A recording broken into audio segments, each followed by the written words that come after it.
Friends, MCC की counselling complete हो चुकी है। 4 राउंड की counselling as per MCC schedule था, लेकिन 1-to-1 कंसल्टेशन में कम से कम 4-5 बच्चे ऐसे हैं जिनको स्टेट काउंसलिंग में सीटें मिली, लेकिन उन्होंने नहीं ली बिकॉज उनके स्टेट उनको अलाउ नहीं कर रहे थे। इसी तरह से बहुत सारी सीटें होंगी जो ब्लॉक हुई होंगी।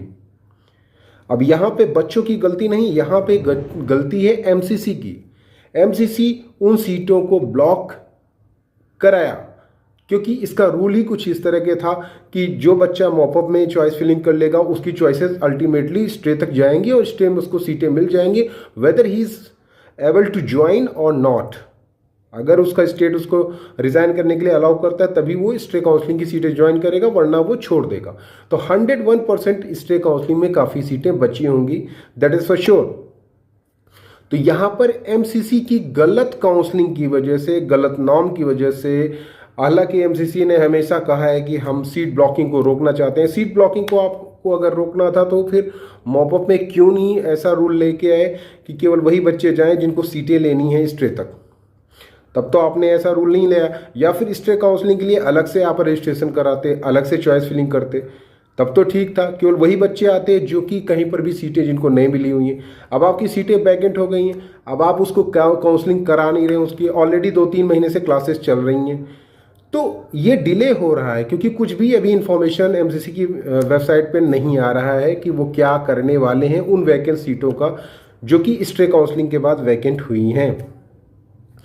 पीजी के केस में भी देखा होगा आपने कि मॉपअप की काउंसलिंग को दोबारा किया गया क्योंकि वहाँ पे कुछ नई सीटें ऐड हुई, तो मॉपअप की काउंसलिंग को कैंसिल किया गया, फिर दोबारा एक स्पेशल राउंड कराया गया। तो इस तरह से बहुत सारा मिस वो भी तब हुआ जब कोर्ट में केस गया।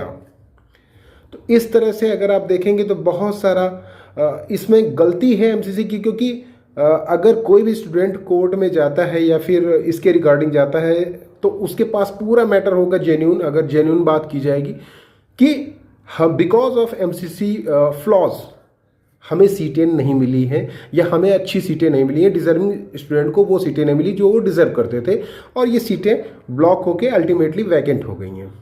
तो इसमें गलती है एमसीसी की क्योंकि उसने ऐसा रूल ही बना के रखा है कि सीटें ब्लॉक हो जाए। ठीक है, उसको या तो ऐसा रूल बनाना चाहिए कि सीटें ब्लॉक ना हो और वो उन्हीं कैंडिडेट्स को मिले जो उसको लेना चाहते हैं। तो इस तरह से बहुत सारी सीटें आने वाली हैं। अब इनकी काउंसलिंग को लेके एमसीसी कब नोटिस जारी करता है, क्या काउंसलिंग कराता है नहीं कराता। हालांकि 11 तारीख उसका लास्ट डे था ज्वाइनिंग का और आज हो गए 3 दिन हो गया है, लेकिन अभी तक कोई भी इन्फॉर्मेशन एमसीसी ने नहीं दिया है। आप अगर मेल करिए तो मेल का भी कोई जवाब नहीं मिल रहा है कि क्या करेंगे कैसे करेंगे, कुछ भी इन्फॉर्मेशन नहीं है। और जितना लेट करेंगे, जितना डिले करेंगे, उतना ही आपका सेशन भी डिले होगा। मीन्स ऑलरेडी 2-3 महीने से क्लासेस चल रही हैं, तो क्या होगा कैसे होगा कुछ भी नहीं पता है। क्या फिर से कोर्ट में कोई केस करेगा तभी काउंसलिंग होगी, क्या होगा इसका कुछ पता नहीं है। और ये तो 100% श्योर है कि सीटें वैकेंट हुई हैं।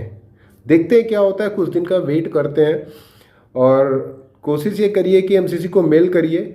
मेल से हालांकि कुछ भी रिस्पांस नहीं आएगा, अगर आप फ़ोन भी करेंगे तो उसका भी कोई रिस्पांस नहीं आएगा, क्योंकि वहाँ पे जो बैठे रहते हैं उनको केवल 2 बातें बताई जाती हैं। एक,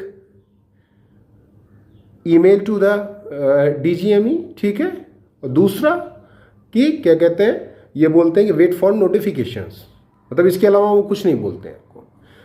तो अब देखते हैं कि क्या करते हैं, किस तरह से ये काउंसलिंग होती है, क्या ऑनलाइन होती है ऑफलाइन होती है, किस तरह से नया उसका शेड्यूल जारी होता है।